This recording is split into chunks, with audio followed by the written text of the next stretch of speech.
Mesdames et messieurs, bonjour et bienvenue dans On se dit tout. Se remettre en question, prendre du recul, connaître et reconnaître son tort sont de véritables qualités et surtout une richesse puisque cela permet l'amélioration de soi, mais aussi l'amélioration de nos relations aux autres. Mais attention aussi à ces personnes qui pensent que tout ce qui se passe mal est de leur faute au point de culpabiliser constamment. Culpabiliser, c'est mon quotidien, on en parle avec deux expertes dans un instant. Ensuite, on enchaîne sur notre interview santé consacrée aujourd'hui au mois rose, le mois d'octobre, un mois consacré à la sensibilisation contre le cancer du sein. J'en parlerai avec le docteur Aziz Amour. Restez avec nous sur Média TV dans On se dit tout pour les détails. À tout de suite.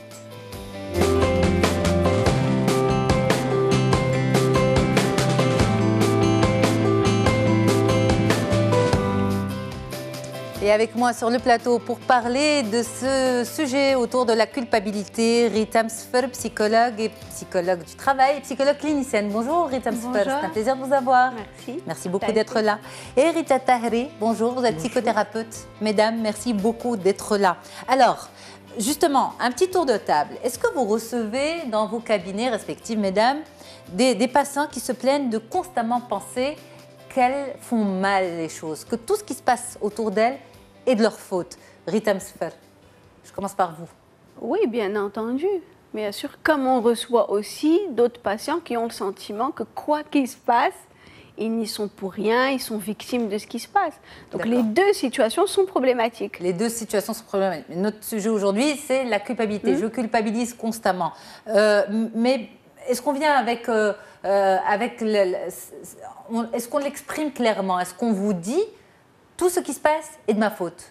Alors en général, ça va tourner autour d'un manque d'estime de soi. Okay. Je fais pas bien, c'est pas bien, je réussis pas comme je veux, ça va pas. Voilà. Ça va pas.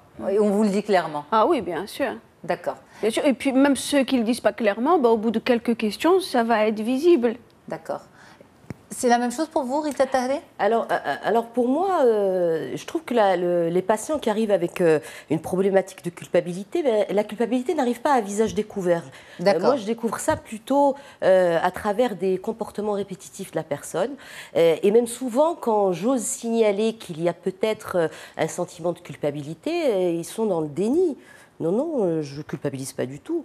Et on essaye, en tout cas ensemble, avec ces patients-là, de parler du côté aussi positif de la culpabilité, que c'est quelque chose qui nous permet d'être loyal, d'abord envers les autres, que c'est quelque chose qui évolue avec nous depuis la plus tendre enfance, d'après la psychanalyse notamment,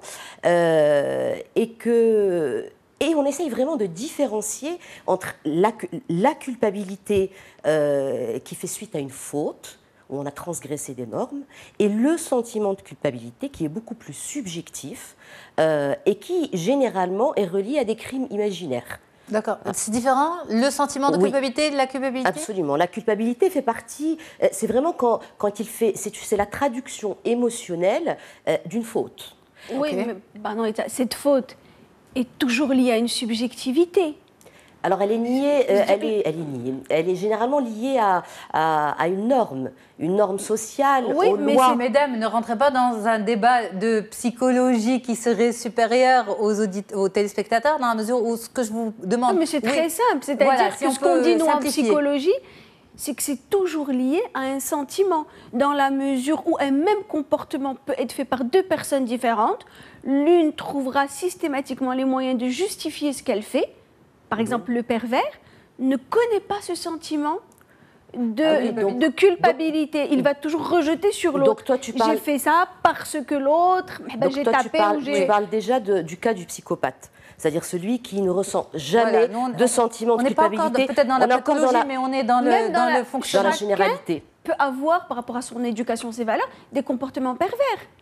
Ah oui, alors, on oublie le pervers, on revient à la culpabilité. Juste pour ne pas mélanger les choses pour les téléspectateurs, si vous le permettez, on revient à la culpabilité. La culpabilité, on va en parler dans un petit moment, parler de ses origines, parce qu'on va faire référence à l'enfance, à l'éducation, mais je ne veux pas qu'on jette ça à la figure d'emblée aux téléspectateurs. Si vous culpabilisez aujourd'hui, c'est parce que l'éducation a fait.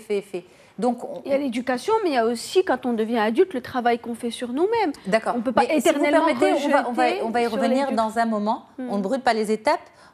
Je voudrais qu'on revienne à un point. Rita, vous disiez, la culpabilité ne vient pas à visage découvert. Non. Mais vous l'avez dit, je sonde ça à travers des comportements répétitifs. Est-ce qu'on peut donner des exemples? Oui, par exemple, ce sont les culpabilisants ou les culpabilisés. Plutôt les culpabilisés, ce sont des gens qui se sentent indignes. Indignes de ressentir du plaisir, indignes de s'occuper de soi, indignes d'un métier, de réussir, de briller. Il y a vraiment quelque chose de l'ordre de l'auto-sabotage chez quelqu'un qui culpabilise. Et il ne s'en rend pas compte parce que c'est très, très inconscient. Comme ça fait vraiment partie des affects les plus archaïques, le sentiment de culpabilité. Et donc, il arrive avec... Effectivement, il nous parle plus d'un problème d'estime de soi, d'une impression que quelque chose un peu comme si on lui avait jeté un mauvais sort, que les bonheurs se transforment en malheur. Et c'est en creusant et à force de thérapie, de séances, qu'on arrive, en fin de compte, à lui poser cette problématique de la culpabilité en le poussant à raconter ce qui lui est arrivé quand il était enfant, qu'il prenne conscience de qu'est-ce qui lui a été dit, comment est-ce qu'il s'est développé psychiquement Absolument. Dans ce contexte-là. Alors justement, tout ça, c'est dans le but, en fait, aussi d'améliorer nos rapports à nos enfants, à nos proches, éviter que ces patterns ne se répètent. On va y arriver petit à petit, si vous le permettez, mesdames. Mais voilà, pour que les téléspectateurs puissent s'identifier à ce sujet. La culpabilité, c'est un très gros mot, en fait. C'est un mot qui fait peur. Et pourtant, ça peut se retrouver dans le quotidien de personnes qui ne pensent pas que c'est forcément de la culpabilité. Donc, est-ce qu'on peut donner les manifestations, des exemples, Rita Msfer? Oui, des mises en échec, c'est-à-dire la personne qui ne va pas s'autoriser à réussir et qui va rejeter ça sur... comme tu disais, des superstitions, Darbouni Blaine, ou la personne qui va se mettre en situation de souffrance. La personne souffrance, par exemple? Situation de souffrance, si on peut donner un exemple? Qui n'arrive plus à dormir. Voilà, qui en perd le sommeil parce que son surmoi est constamment en train de ce qu'on appelle aussi dans le jargon le gendarme intérieur. C'est pas bien, tu n'as pas bien fait ça, c'est pas assez bien, c'est pas... Et qui, du coup, ne sera jamais complètement reposée, sereine. Alors, ce gendarme intérieur, c'est pas bien, tu n'as pas bien fait ça, il n'y a pas un moment où c'est conscient, on en prend conscience, on se dit, je me mets trop la pression? Ah, bien sûr, mais souvent, les patients s'en rendent compte, ils se le disent. Mais il y a quelque chose qui est plus fort que soi. En situation, ils ne peuvent pas s'empêcher d'entendre ce gendarme. Mais par exemple, pour les obsessionnels compulsifs, généralement, ils ont trouvé une parade à la culpabilité. C'est leurs obsessions. C'est-à-dire, on est dans l'ordre du refoulé, là, la culpabilité. Expliquez-nous. Eh bien alors, les grands culpabilisés arrivent pour dévier leur culpabilité, parce que c'est très difficile on n'arrive pas à se laisser traverser, c'est très puissant comme affecte la culpabilité. Eh bien, ils développent des obsessions. C'est comme une contre-culpabilité. La contre-culpabilité, ce sont leurs obsessions. C'est comme s'ils mettent toute leur concentration, tout leur conscient sur des gestes répétitifs pour oublier cette culpabilité. Et on a l'impression que c'est ça qui culpabilise. Eh bien non, c'est le contraire. Absolument, c'est le contraire. C'est des mécanismes psychologiques, en fait. Oui. Alors, la culpabilité, oui, tu posais la question comment est-ce qu'ils sont en souffrance. C'est très souvent accompagné d'anxiété. Beaucoup. Parce que ce sont aussi des gens qui ont l'impression qu'ils ne sont pas dignes, qui n'arrivent pas à accepter l'amour des autres, qui se remettent sur leurs épaules tous les échecs de tout leur entourage, même les échecs scolaires de nos enfants, par exemple. Tu as certains parents qui disent c'est ma faute. Les enfants, souvent, remettent sur leurs épaules le divorce éventuel de leurs parents. Oui. Donc ça va quand même très loin, ces sentiments de culpabilité, mais ils sont quand même très inconscients. Alors, c'est ça que j'arrive pas à comprendre. C'est inconscient, mais c'est conscient. Se dire, si mes parents divorcent, c'est de ma faute. Si mon enfant ne réussit pas à l'école, c'est de ma faute. Donc ça, c'est la partie consciente. Oui. C'est la partie visible de l'iceberg. Ouais. En fait, il y a une réelle différence entre faute et responsabilité.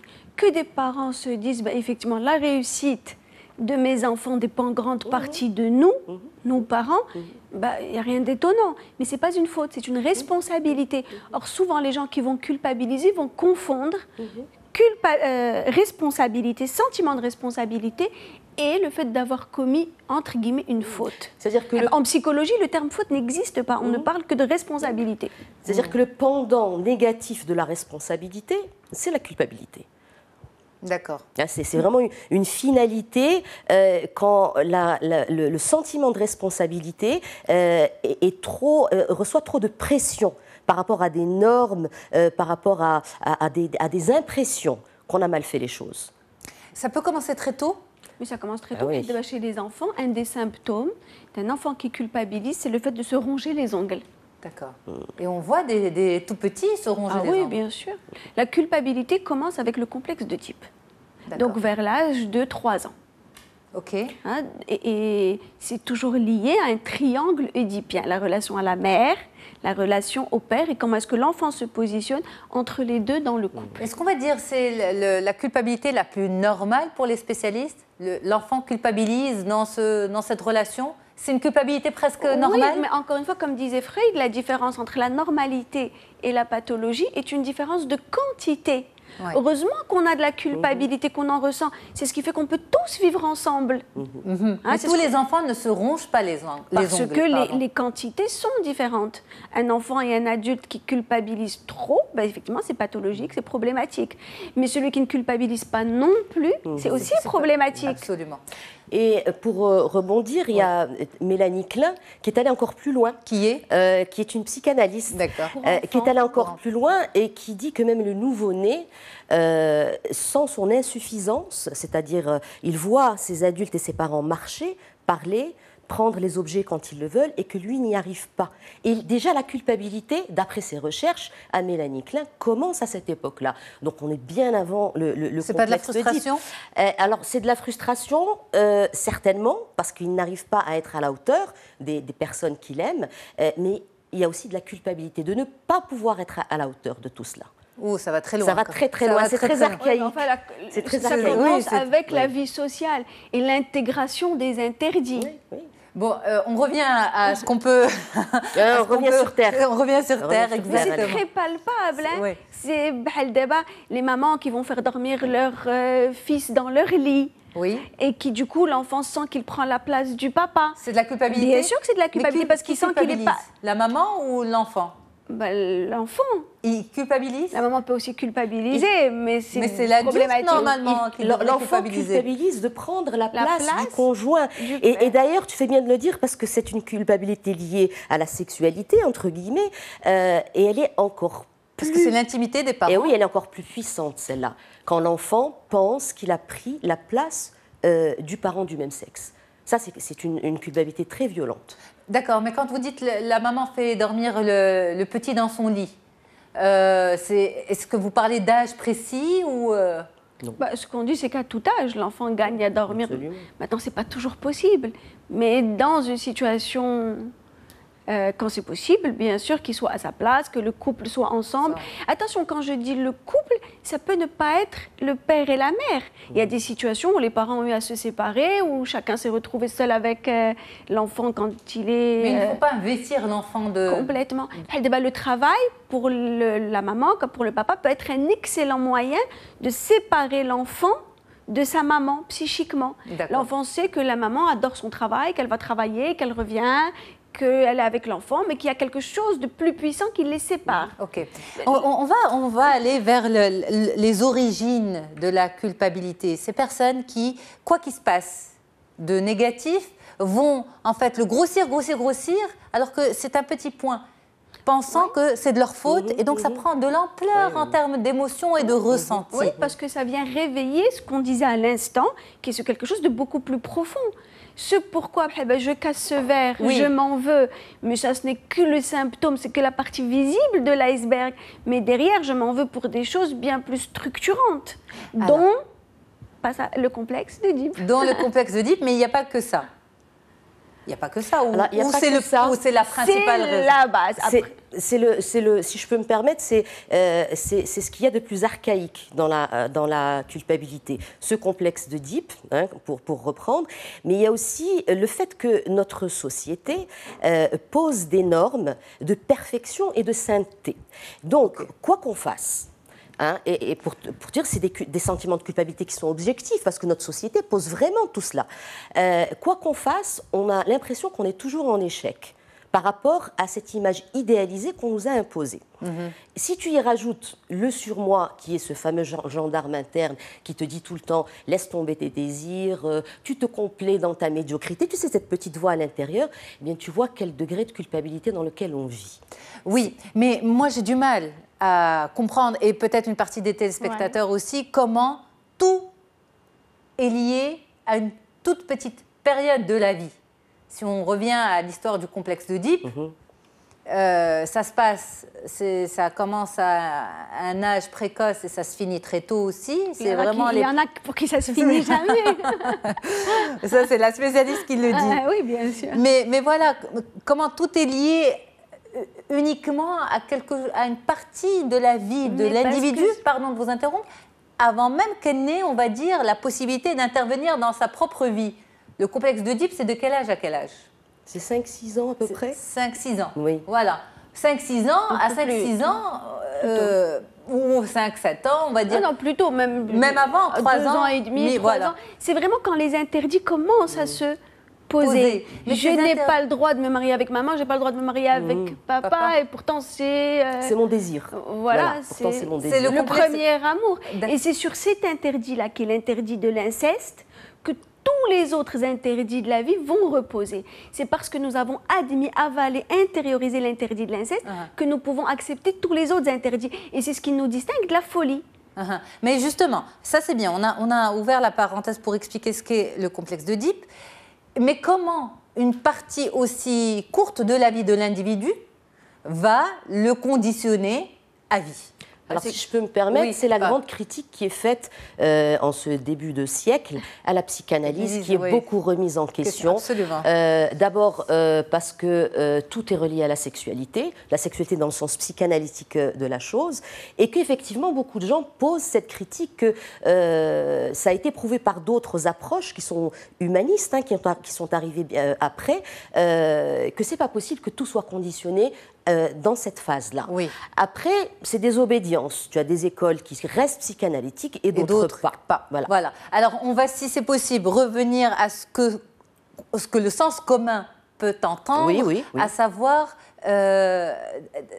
l'éducation, à savoir ce qui est dit, ce qui n'est pas dit, mais qui est quand même véhiculé. Je sais que c'est important pour vous, Ritam Sefer, justement, le verbal, mais aussi le non-verbal, et comment ça conditionne l'individu, et comment ça peut intégrer en lui, à ses dépens, cette culpabilité, ce sentiment de culpabilité qui va s'exprimer dans des situations très diverses. Oui, c'est ce qu'on appelle la force des identifications.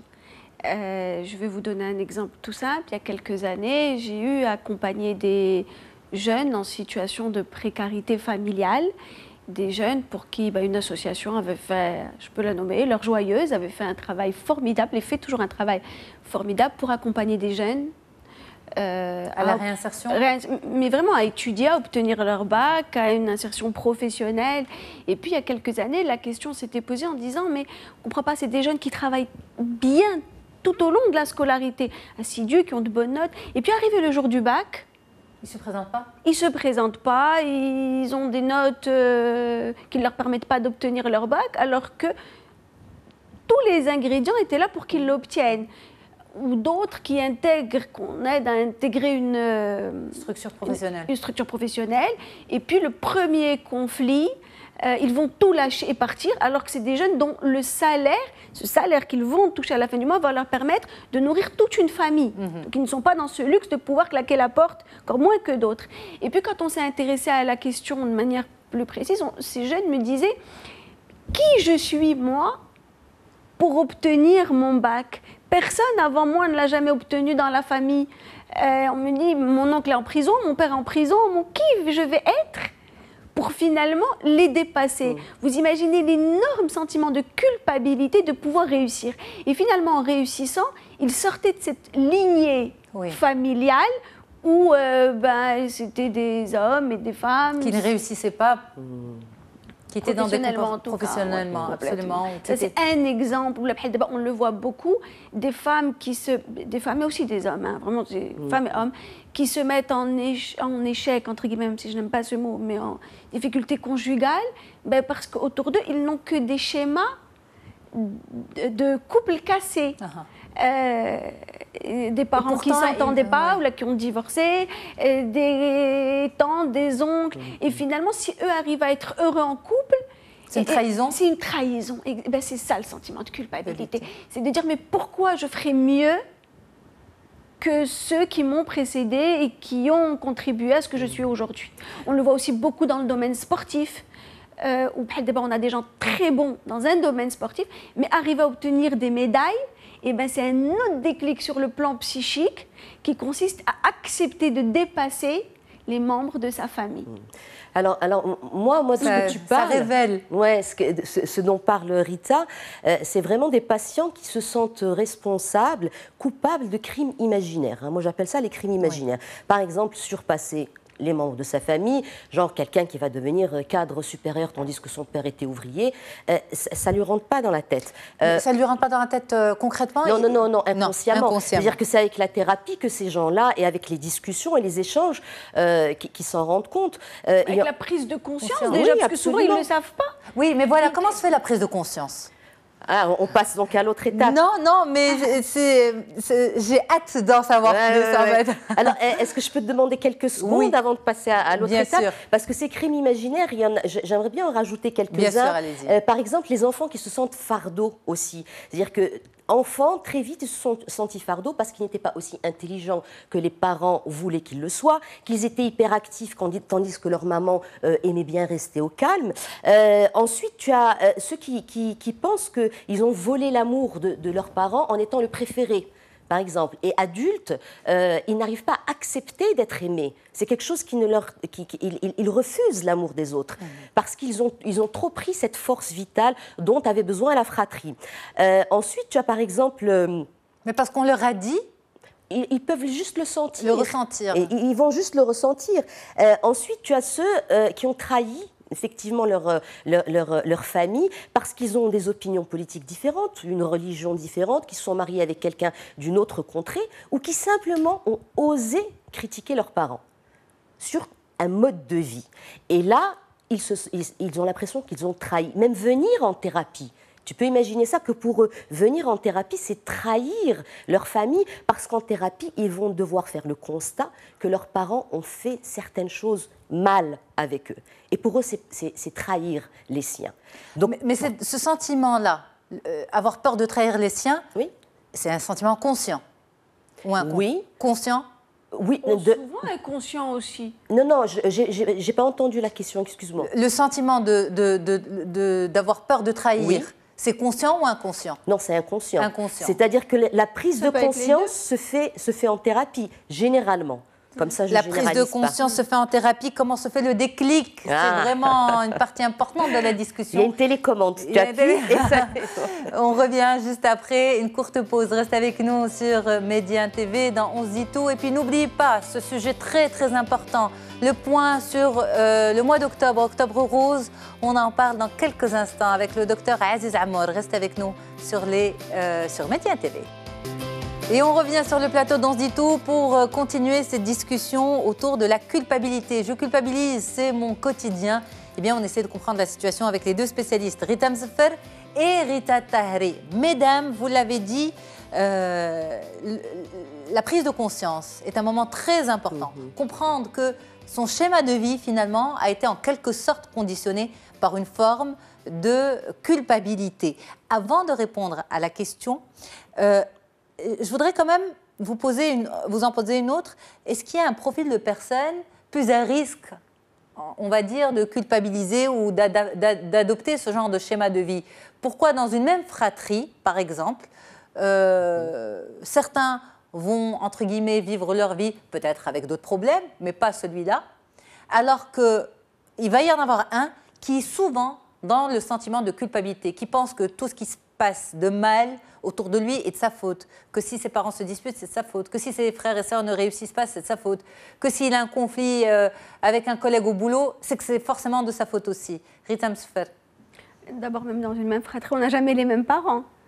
Oui, mais on va dire dans la même fratrie, même fratrie avec les mêmes parents. Mais c'est pas les mêmes parents, c'est les mêmes parents réellement. Oui. Mais les parents passent par des phases, en fonction des âges, en fonction de l'éducation, en fonction de ce qu'ils traversent professionnellement. Et donc même si on a les mêmes parents, on n'a pas les mêmes, on n'a pas les mêmes problématiques, les mêmes individus, psychiques devant nous. Absolument. C'est-à-dire que l'interactivité entre un parent et ses différents enfants est complètement différente en fonction du contexte, du moment de leur vie. Et puis, il y a une forme de sensibilité plus ou moins génétique de certains enfants par rapport à d'autres. Absolument. Donc ça, il faut le reconnaître aussi, qu'il y a cette sensibilité. Moi, je ne peux pas dire ça. Je ne peux pas dire ça, ne serait-ce que parce que, heureusement, l'influence du comportement sur le génétique. Oui, l'épigénétique, je vois très bien de quoi tu parles. À la base, l'inné est là. L'inné est là. Je ne peux pas croire. Il y a une partie, mais qui est très vite estompée face au milieu, au contexte dans lequel chacun d'entre nous va vivre. On ne va pas ouvrir une parenthèse, mais on dit souvent la génétique prend le dessus. On entend des gens le dire, des spécialistes le dire. Oui, mais je ne peux pas y croire. Mais vous n'y croyez pas en tant que spécialiste. Non. Okay. Heureusement qu'on peut et qu'on rejoue notre vie à tout instant. Sinon, qu'est-ce qu'on ferait là ? Ça, je suis complètement d'accord avec toi. C'est la plasticité du cerveau, l'épigénétique, en fonction du contexte. Le choix de vie aussi, peut-être. En fonction du contexte dans lequel on évolue dans la vie, va changer effectivement certaines facettes de notre inné. Mais on reste profondément aussi qui on est. Hein. Mais même le physique change. On voit le cas d'adoption réussie où l'enfant va finir par ressembler à ses parents adoptifs, parce que finalement, ce qui fait ce qu'on est, c'est une gestuelle, c'est des mimiques, c'est une identification aux gens qu'on aime. Mais ce n'est pas des traits physiques. Oui, mais les traits finissent par évoluer et changer en fonction de nos identifications. D'ailleurs, on le voit, même souvent les couples, au bout de quelques années, on dit qu'ils se ressemblent, ils sont mariés et femmes. Les enfants, encore une fois, adoptés, finissent par ressembler. Les neurones miroirs. Alors, pourquoi moi je dis ça aussi ? Parce que ça arrive à la prochaine question. C'est que tu dis comment ce déclic se fait. Ils viennent chez vous pour une problématique. Alors, par exemple, tu as des gens qui culpabilisent beaucoup, et il y en a parce qu'ils pensent qu'ils ont été un fardeau, parce qu'ils pensent qu'ils ont été hyperactifs comparés à leurs frères et sœurs et que ça a fatigué leurs parents. Oui. Eh bien, on peut sortir cet argument aussi de la génétique pour expliquer à cette personne que qu'ils ne l'ont pas fait exprès, que c'était leur nature quelque part d'être un enfant bourré d'énergie, qui bouge tout le temps, qui demande toujours des explications. Ça pourrait être, dans le travail sur la culpabilité, un argument, en tant que thérapeute, par exemple. D'accord. Mesdames, il ne nous reste pas beaucoup de temps et cette question est très importante. Oui. Celle du déclic. Vous l'avez dit, il n'arrive pas chez vous avec un sentiment de culpabilité, mais avec un vécu, avec peut-être un mal-être, avec un malaise. Et puis, à travers la thérapie, vous allez vers ce nœud de la culpabilité. Et vous dites, la prise de conscience est importante, le déclic est important. Comment ça se travaille et comment ça va apparaître, comment ça va surgir ? Comment ça va surgir pendant la séance ? Oui, c'est en général pendant la séance ? Ça peut être pendant ou en dehors de la séance, mais je pense que ça passe beaucoup par le mental. C'est-à-dire que c'est de longues discussions par rapport au fait que souvent nos culpabilités sont disproportionnées, qu'on est dans un sentiment de toute puissance quand on se sent coupable. Parce que se sentir coupable, on est tout puissant, parce qu'on a du pouvoir sur le malheur ou le bonheur des autres. C'est-à-dire, puisqu'on se reproche ce que les autres réussissent ou ce que les autres ratent, ça veut dire que nous avons un pouvoir sur tout cela. Et c'est vraiment une culpabilité un peu égocentrique. Mes enfants ont de mauvais résultats à l'école, eh bien, c'est de ma faute. Mes parents, ma mère a fait une dépression quand j'avais 5 ans, que j'étais hyperactif, eh bien, c'est de ma faute. Donc, vraiment faire prendre conscience que un trop fort sentiment de culpabilité est à la limite de l'égocentrisme. As-tu tout ce pouvoir pour pouvoir gérer tout ton petit monde comme ça autour de toi. Déjà, enfin, je ne le dis pas comme ça bien en sûr. thérapie, mais c'est un peu ça. L'image, c'est ça. Ben oui, et puis leur faire prendre conscience que c'est disproportionné, que chacun a sa responsabilité par rapport à sa vie, chacun a son libre arbitre, que ce soit ma mère, mon conjoint, mon collègue de travail. Je peux contribuer peut-être à son malheur ou à son bonheur, mais je ne suis pas responsable de tout cela. Tu vois, et c'est plus à travers comme ça Et responsable n'est pas coupable. Oui, aussi, bien sûr. C'est quoi la nuance entre les deux? C'est important. La nuance, responsable, coupable. Responsable, effectivement, on est responsable de beaucoup de choses autour de nous, et heureusement. D'ailleurs, une des problématiques plus fréquentes, c'est le sentiment de manque. Comment je veux dire ça? C'est l'inverse. C'est que beaucoup ne se sentent pas responsables. Ils vont voir autour d'eux une violence sans pour autant intervenir en disant « Mais chez Anna ». C'est le fameux « mais shift, mais smet, mais douet » ou la sabak le mim tirtah. C'est-à-dire que dans notre culture, la problématique est souvent inversée. C'est ce qui se passe autour de moi ne me concerne pas. D'accord. Et ça, c'est aussi problématique.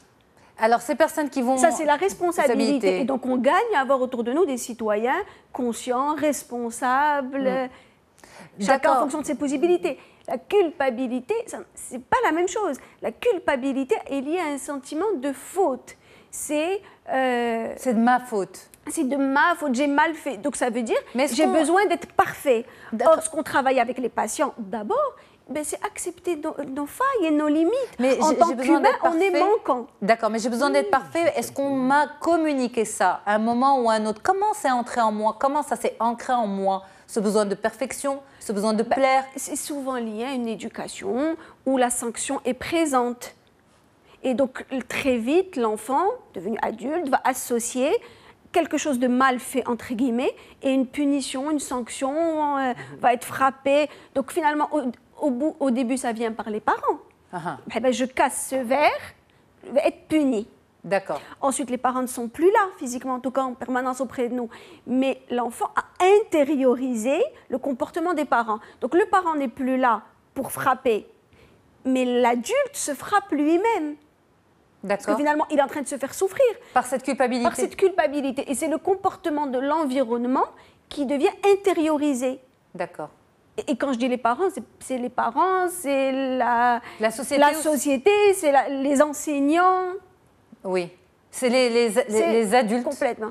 Un élément pour lequel je vois beaucoup de sentiments de culpabilité, c'est le fait d'assister à des injustices familiales, même si l'enfant n'a pas été lui-même au cœur de ces injustices. Alors justement, cet enfant qui a assisté à un gros sentiment, à une grosse situation d'injustice... C'est pas une grosse, pardon. C'est répétitivement, même des petites. Même des petites. Bien sûr. L'enfant qui va assister très jeune à une différence d'éducation et de droit entre lui et sa sœur, d'accord, c'est une injustice au quotidien, mais qui est finalement admise, avalée. Admise, avalée par qui? Par l'entourage, l'environnement. Mais au fond de lui, ça s'inscrit comme une injustice, puisque l'humain a besoin d'un sentiment de justice. Et heureusement, c'est de là aussi que va naître le sentiment de culpabilité. Quand on assiste à une scène de violence, logiquement, on a des émotions qui sont réveillées, on a besoin d'agir. Or, quand on assiste à des scènes d'injustice, de violence, sans pour autant pouvoir agir, bien sûr que c'est aussi à l'origine d'une culpabilité avec laquelle chacun peut vivre. Ok, mais est-ce qu'il y a des gens, par exemple, qui dans leur quotidien vont souffrir et vont l'énoncer de ce sentiment de culpabilité, qui vont dire « je culpabilise constamment, je culpabilise ». C'est dit souvent différemment. C'est dit « je ne fais pas bien, je ne suis pas assez bien, je… » Voilà, c'est plus dit avec des termes en général un peu plus simples que de parler de sentiment de culpabilité. Et puis, plus que les mots, il y a des comportements répétitifs. Souvent, les gens qui culpabilisent vont choisir un métier qui ne leur convient pas, un conjoint qui ne leur convient pas pour se punir. C'est vraiment ça qui est incroyable, en fait, dans cette histoire-là. Oui. Et c'est inconscient, hein, c'est fait inconsciemment, bien sûr. Inconscient. Et puis, culpabiliser, c'est aussi, ça c'est important de le dire, c'est un rejet de soi. aussi. Comme on a senti enfant qu'on n'était pas digne de l'amour de nos parents, en tout cas c'est ce qu'on a perçu, parce qu'il faut quand même ne pas trop accuser les parents. C'est ce que l'enfant perçoit à un moment où le parent dit quelque chose, fait quelque chose, ou même le non-verbal dont tu parles, ou préfère un frère ou une sœur, a plus de connivence. Comme on n'est pas digne d'amour, eh bien on se rejette soi-même. On n'est pas capable de s'aimer. Moi, en même temps, ce qui m'intrigue dans cette affaire, c'est que des vies entières peuvent être conditionnées sur un principe qui a été intégré inconsciemment sans qu'on puisse faire grand-chose. J'ai cru qu'on a préféré mon frère ou on m'a préféré plutôt que mon frère ou plutôt que ma soeur et donc ou dans ma famille on ne réussit pas, donc je vais m'interdire de réussir et je vais reproduire le même schéma.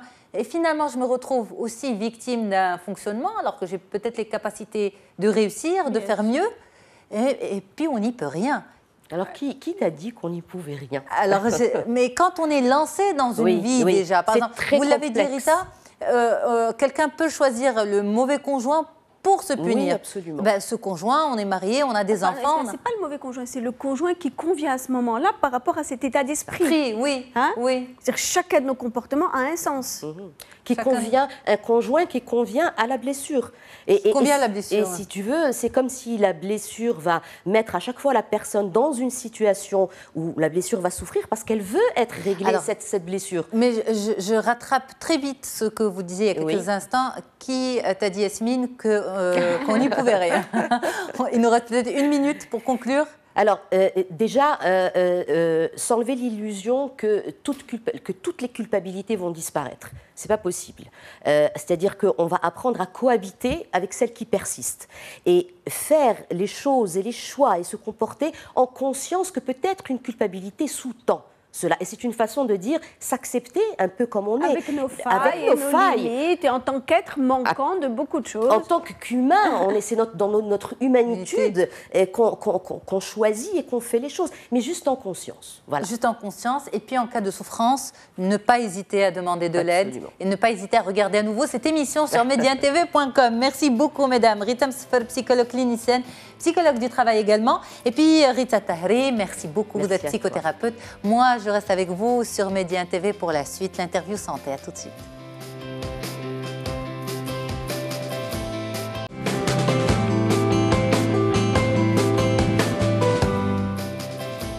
Et à présent, le point sur le cancer du sein, cancer féminin le plus fréquent. Justement, les instances internationales lui consacrent un mois entier d'information et de sensibilisation.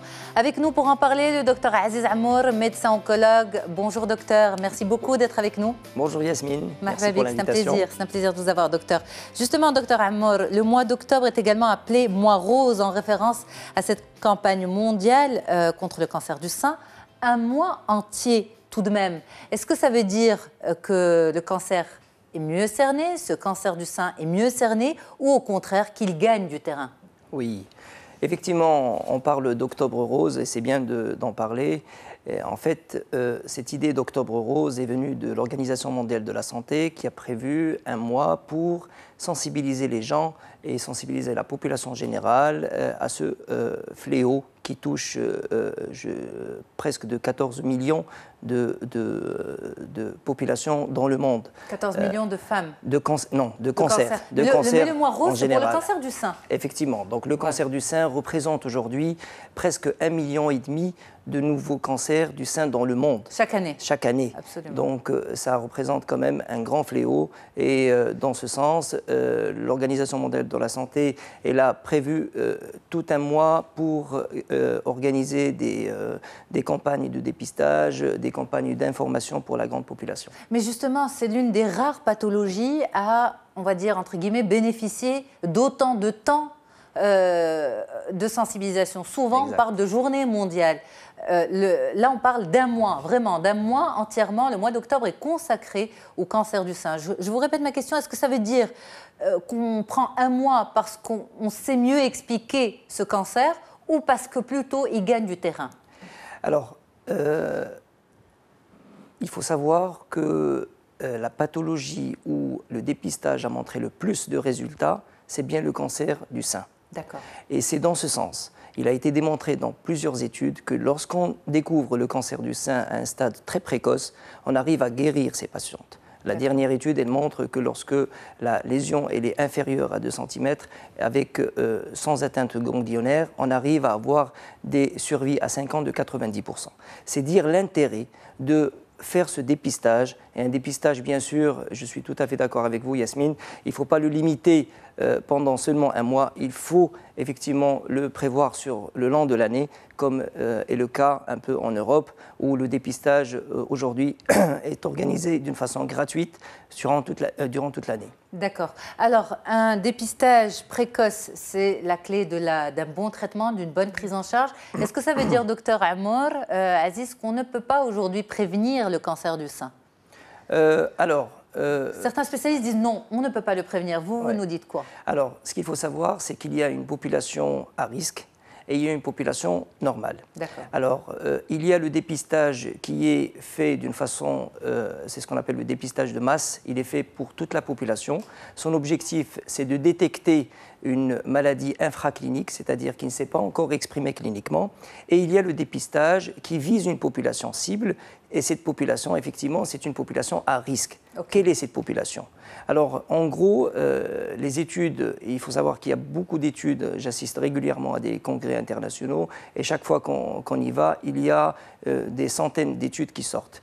En gros, il a été démontré qu'il y a des mutations qui sont spécifiques dans certains gènes, à l'intérieur de l'ADN de la cellule, qui, une fois ils sont surexprimés, on est autour de 80 à 90% de risque de développer un cancer, tel que la mutation du gène BRCA1, BRCA2.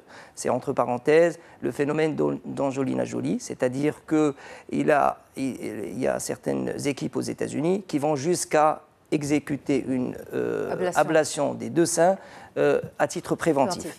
Ça veut dire quoi? Juste pour peut-être simplifier pour les téléspectateurs, c'est que ce n'est pas une maladie forcément héréditaire, mais c'est une maladie génétique? Alors, ça, c'est une population qui ne représente pas beaucoup, mais c'est dire qu'il y a une population qui est cible. Alors, en dehors de cette mutation génétique, il y a d'autres facteurs de risque, effectivement, qui peuvent nous pousser à ce qu'une population donnée puisse être surveillée d'une façon plus régulière. Voilà. Alors, ce qui ressort aussi dans les études pour les femmes à risque, c'est lorsqu'on a un âge de menstruation qui est très jeune, donc moins de 12 ans. Apparition des premières menstruations avant 12 ans. Ou bien une ménopause qui est effectivement tardive. Après quel âge? Une ménopause au-delà de 50 ans. D'accord. Alors, il faut savoir aussi qu'il y a des lésions précancéreuses, comme les carcinomes in situ ou les dysplasies. Il y a, donc, pour cette population cible, il faut un suivi régulier avec des mammographies annuelles et aussi les antécédents familiaux, c'est-à-dire si vous avez une sœur ou une maman ou une tante qui a été suivie pour un cancer du sein, effectivement, vous rentrez dans une population qui nécessite une surveillance particulière. Mais pardon, docteur, de vous interrompre. Certaines familles comptent plusieurs cancers du sein. Est-ce que ça en fait une maladie héréditaire ou pas? Alors, ce qu'on recommande d'ailleurs, c'est lorsqu'on a une observation pareille, on recommande de faire ce test de mutation de gènes. D'accord. À la recherche, effectivement, de cas qui sont à risque de développer une tumeur du sein. Alors, on revient au point de la prévention et du dépistage. Aujourd'hui, un cancer du sein, s'il doit arriver, on ne peut pas l'éviter par de simples recommandations hygiéno-diététiques ou autres. Donc, il faut agir sur quoi? Sur le dépistage précoce. Un cancer, s'il doit arriver, il va arriver. C'est bien ça? S'il doit arriver, en fait, ce qu'il faut savoir, c'est que le cancer, c'est multifactoriel. Donc, il faut qu'il y ait ces facteurs qui sont personnels, mais il ne faut pas oublier des facteurs environnementaux, tels que l'alcoolotabagisme, tels que l'obésité, tels que la diminution de l'activité physique. Et donc, il y a un ensemble, tel que le traitement hormonal. Il ne faut pas le traitement hormonal substitué.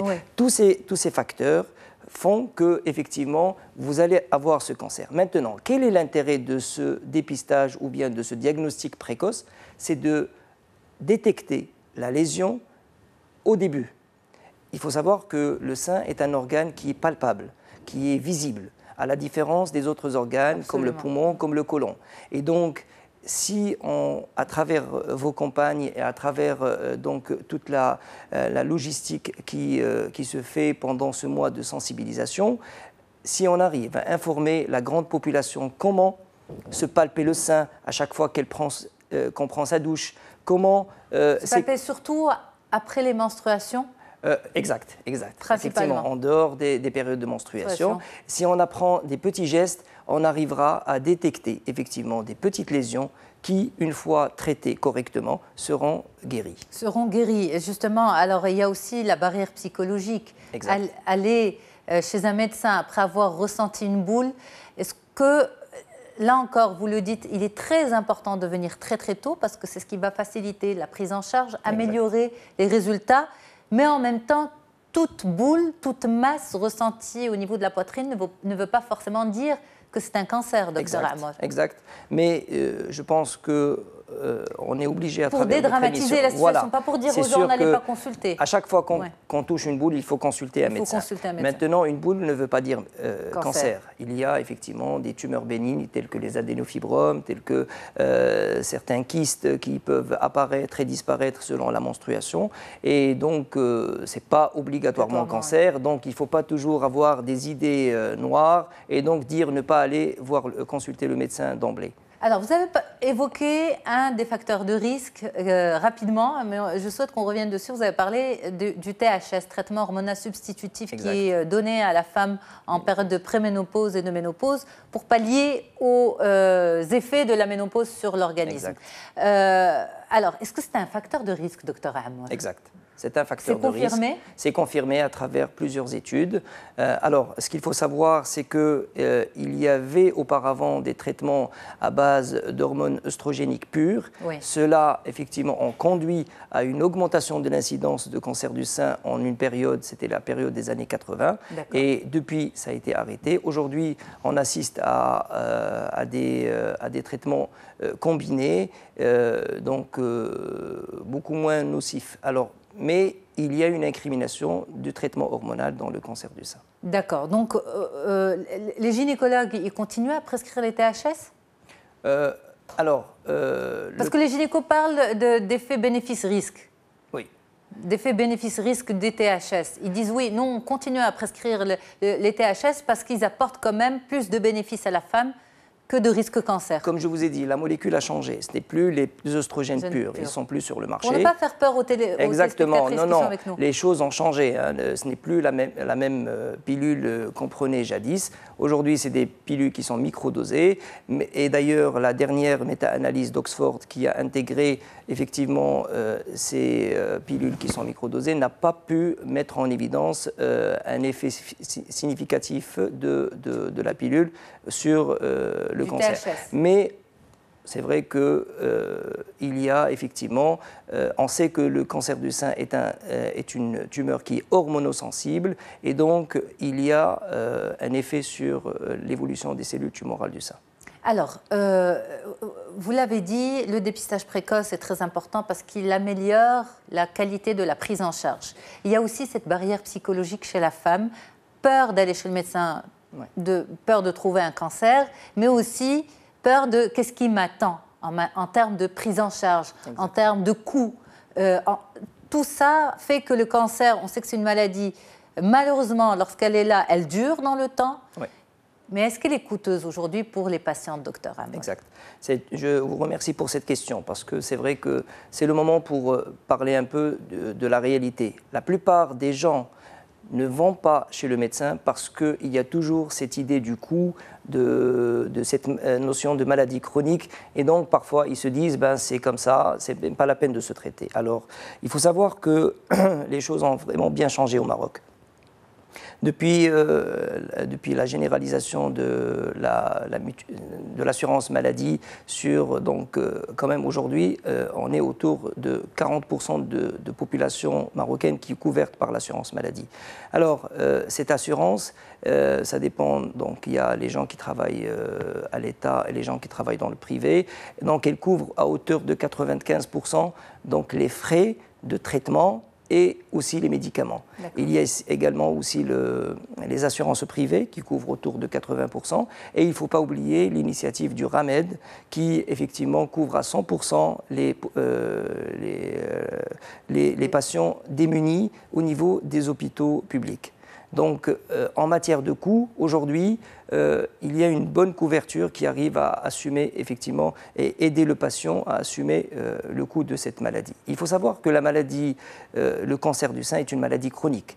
Donc, effectivement, il y a un ensemble de paramètres qui doivent rentrer en jeu pour que ce patient puisse vivre comme l'hypertension artérielle, comme les patients suivis pour l'hypertension artérielle ou les patients suivis pour diabète. C'est des patients que vous croisez tous les jours et que vous n'êtes pas obligé de savoir s'il est diabétique ou hypertendu. C'est les traitements qui font peur quand même. Exactement.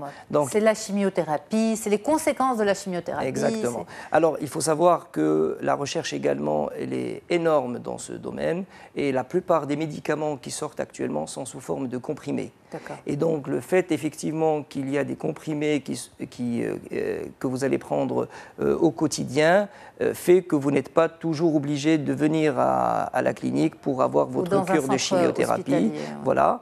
Et également les effets secondaires, voilà. Les effets secondaires qui font peur, effectivement, et notamment la chute de cheveux, les vomissements, l'asthénie et tout ça. Je ne vais pas dire que ça n'existe plus, mais je vais vous dire qu'aujourd'hui, pour certains médicaments qui sont obligatoires, par exemple dans le cancer du sein ou certains cancers, eh ben, il y a des médicaments anti-émétiques, des médicaments qui vont permettre effectivement à ce patient de recevoir ce médicament avec beaucoup moins d'effets secondaires. Donc déjà supporter le traitement. Voilà. Donc et également il y a d'autres médicaments qui n'ont pas ces effets secondaires, qui sont sous forme de comprimés et qui sont bien tolérés dans l'ensemble, que le patient va prendre pendant plusieurs années, notamment les dernières générations de ce qu'on appelle l'immunothérapie. Alors, docteur Amour, le cancer du sein est aujourd'hui une pathologie avec laquelle il faut composer. Vous l'avez dit, on ne peut pas la prévenir. C'est une pathologie que l'on peut bien traiter si elle est dépistée à temps. Le mois rose, c'est le mois d'octobre, un mois consacré à la prévention et au dépistage précoce, surtout, beaucoup plus qu'à la prévention et surtout à plus d'informations pour faciliter et amener les femmes à se faire dépister. Merci beaucoup, Dr Aziz Amour. Vous êtes oncologue. C'est un plaisir de vous avoir sur le plateau. Et on espère véritablement compter toutes nos téléspectatrices et tous nos téléspectateurs en parfaite santé. Au plaisir de vous retrouver prochainement sur les ondes de la radio du Grand Maghreb, mais aussi sur mediantv.com et sur le plateau d'Onzito. Au revoir et à bientôt.